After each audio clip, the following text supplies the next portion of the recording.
20 তারিখ সবাই সকাল সকাল গিয়ে গণতান্ত্রিক পদ্ধতিতে এখানকার যে গুন্ডা ক্রিমিনাল সেই ব্যক্তিকে বাঘ থেকে বিড়াল বানানোর সিদ্ধান্ত নিয়ে ফেলেছে।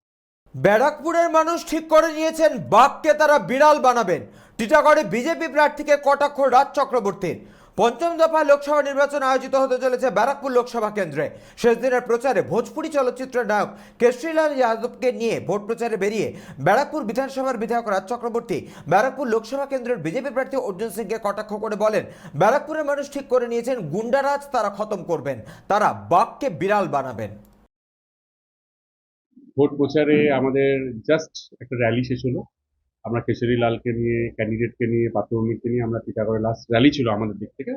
আরো মানে এই শিল্পাঞ্চলে, ব্যারাকপুর শিল্পাঞ্চলে আরো অনেকগুলো প্রোগ্রাম রয়েছে, সেগুলো করছে।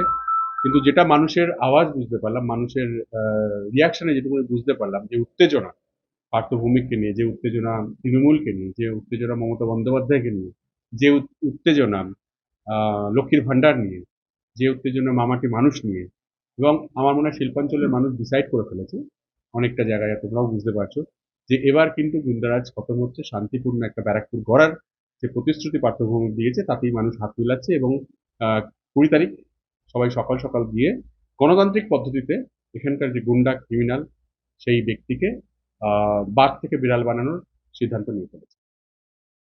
টিটাগড় থেকে সৈকত গঙ্গোপাধ্যায়ের রিপোর্ট, চ্যানেল 24/7। মসনদ দখলের লড়াই 2024 দেখতে চোখ রাখুন চ্যানেল 24/7 এর পর্দায়। সিংহাসনের মহাসংগ্রাম